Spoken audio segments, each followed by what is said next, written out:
بسم اللہ الرحمن الرحیم اللہم صلی علی محمد وعلی آل محمد۔ رب کریم ہمارے بے حد کرم یہ تیرے، سبحانک ما شکرناک حق شکرک، رب اعنی علی ذکرک و شکرک و توفیق طاعتک واجتناب معصیتک۔ رب ذوالجلال کا جتنا شکر ادا کرے کم ہے۔ یقیناً تصنیف و تالیف ایک مشقت طلب کام ہے، لیکن الحمدللہ اس رب کا کرم ہے اور بزرگوں کی دعاؤں سے جو ہے انتہائی ایک اہمیت کے حامل کتاب 284 پیج پر مشتمل جو کتاب مکمل ہو چکا ہے، اس کا نام ہے مسلک نوربخشیہ مذہب صوفیہ کی حقیقت۔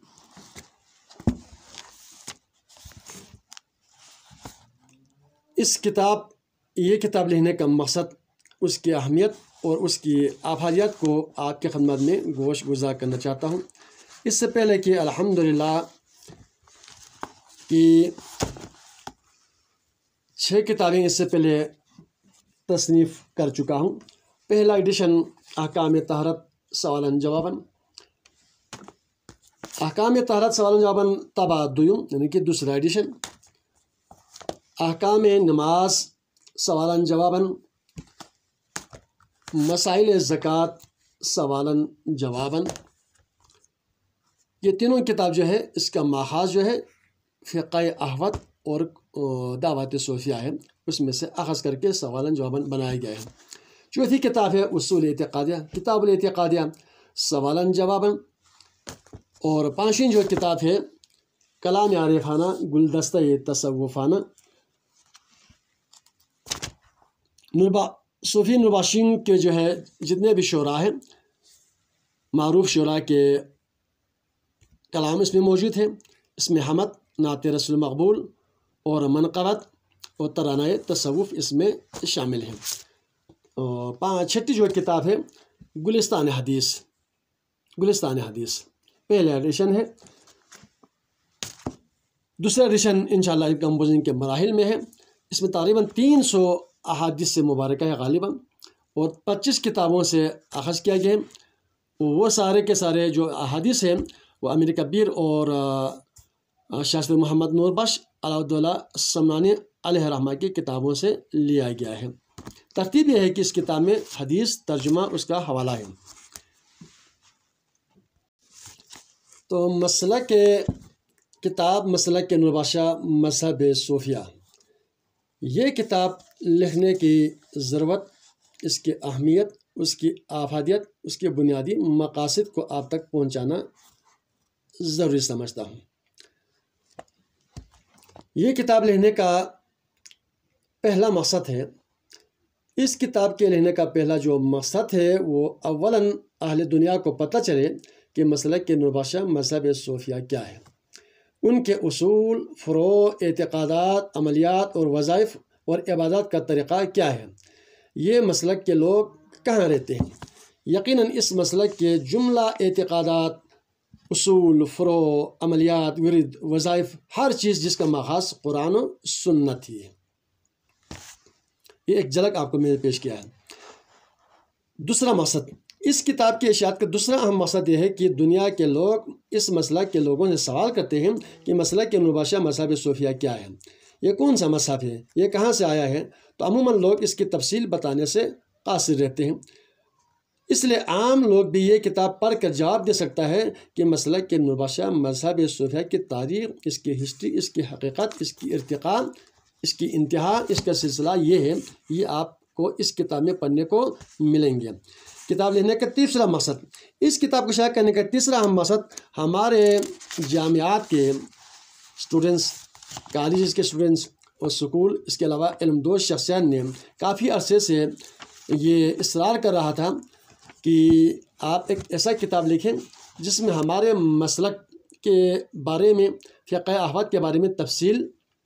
ہمیں معلوم ہو سکے، چونکہ ہمیں سوال کرتے ہیں کہ آپ کا تعلق کس مسلک سے ہے، کس مذہب سے ہے، تو ہم اپنے دوستوں کو، یاروں کو، کلاس فیلوز کو یہی جواب دیتے ہیں کہ ہم صوفیہ ہیں، کوئی کہتا ہے ہم نورباشی ہیں، کوئی کہتا ہے کہ ہم نورباشا ہیں، تو وہ دوسرا سوال کرتے ہیں کہ نوربخش کیا ہوتا ہے، نورباشی کیا ہے، مسئلہ کہ یا مذہب صوفیہ کیا ہے، اس کی ہسٹری کیا ہے، تو ہم اس کی تفصیل آگے بتانے سے قاصر رہتے ہیں۔ خیر الحمدللہ اب تو کافی لوگ شعور ہو چکا ہے، سوشل میڈیا کے ذریعے ہمارے علماء کرام نے جو ہے، سادات اعظام نے، مشائخ اعظام نے مختلف تبلیغ کے ذریعے، تحریر کے ذریعے، تقریر کے ذریعے جو ہے کافی حد تک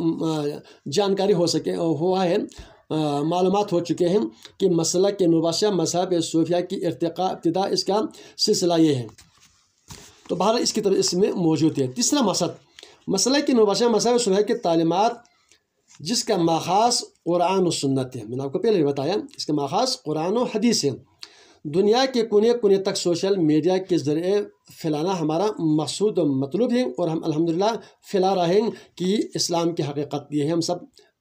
ہمارا دین اسلام ہے۔ یہ کتاب انتہائی اہمیت کے حامل ہے، اس لیے ہزاروں کی تعداد میں اس کو پرنٹ کرنا ہے، شائع کرنا ہے، اور PDF میں بھی جو ہے بنا کر دنیا کے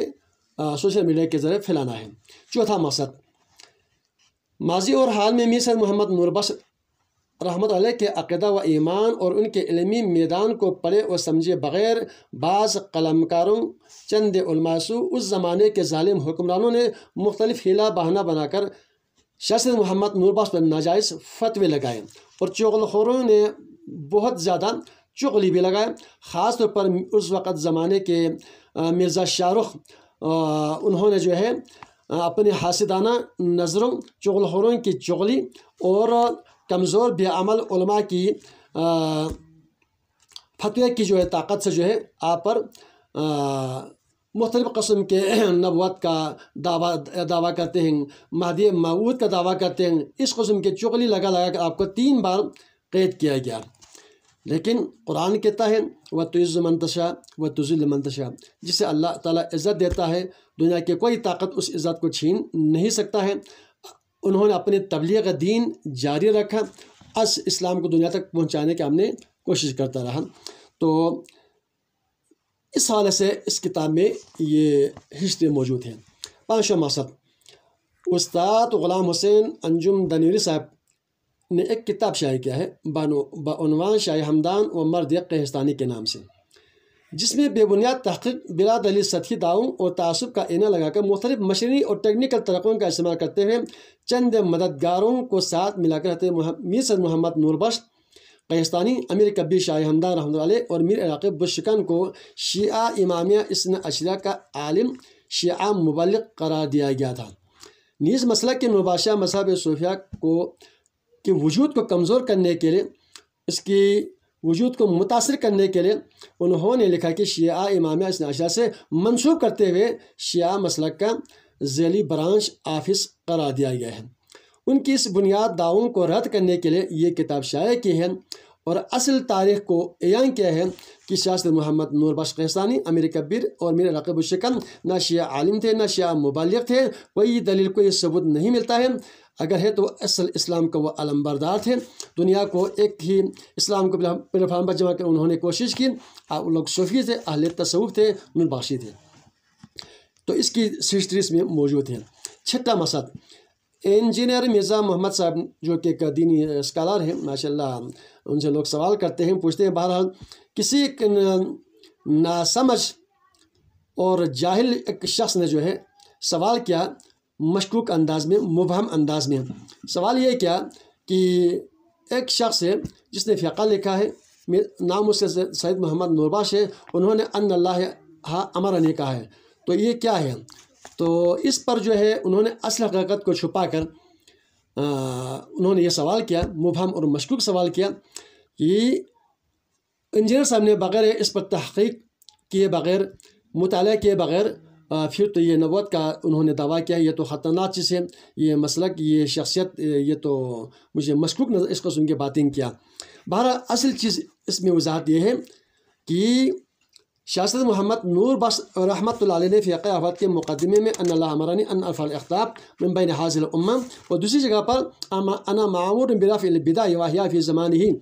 یہ چیز لکھا ہے کہ شاہ سید محمد نور بخش رحمۃ علیہ عقیدہ ختم نبوت کے حوالے سے جن کا جو پختہ ایمان و عقیدہ ہے کتاب الاعتقاد اور شاہ سید محمد نور بخش کی اپنی تصنیف کردہ کتاب فقہ افراد میں، یعنی کہ اس کی تفصیل، اس کی وضاحت قرآن و سنت، مؤرخین، محدثین، محققین کے حوالے سے اس کی تفصیل اس میں موجود ہے۔ یہ چیز آپ کو پڑھنے کو ملیں گے۔ ساتواں مقصد، امیر کبیر سید حمدانی حمدان رحمۃ اللہ علیہ، میر سید محمد نور بخش قیسانی، فقہ احمد، کتاب الاعتقادیہ، دعوات صوفیہ و دیگر کتب صوفیہ اور مسئلہ کے نوربخشیہ مذہب صوفیہ کے متعلق حقائق پر مبنی تاریخ جاننے اور سمجھنے کے لیے یہ کتاب صفحہ قرطاس پر لایا گیا ہے تاکہ دنیا جان سکیں کہ مسئلہ کے نوربخشیہ مذہب صوفیہ کیا ہے۔ نیز امیر کبیر شاہ ہمدان رحمۃ اللہ علیہ، میر سید محمد نور بخش، میر عراقی بشکن کے دینی خدمات، ان کے علمی تبحر اور ان کے مسلک، ان کے حالات زندگی کی حقیقت کو بیان کیا گیا ہے۔ یہ ہے اس کتاب کو لکھنے کا بنیادی مقصد ہے۔ تمام علم دوست حضرات کو اس کتاب کو پڑھنے کی ضرورت ہے، اس کا مطالعہ کریں، اور انشاءاللہ تعالیٰ یقینی بات ہے کہ ہم سب کا تعلق دین اسلام سے ہے۔ قرآن و سنت پر ہمیں عمل پیرا ہونے کی ضرورت ہے، قرآن و سنت پر ہی ہم نے زندگی گزارنا ہے۔ قرآن نے بجا فرمایا کہ اطیعوا اللہ و اطیعوا الرسول، اللہ کی اطاعت کرو، اللہ کے رسول کی اطاعت کرو، وَأُولِي الْأَمْرِ مِنْكُمْ، اولو الامر کی اطاعت کرو۔ تو یہ جو چیزیں ہیں، ہم سب کو ملک و ملت کی، دین اسلام کی خدمت کرنے کی، قرآن و سنت کی تعلیمات کو دنیا کے کونے کونے تک پہنچانے کی ہم سب کو توفیق عطا فرمائے۔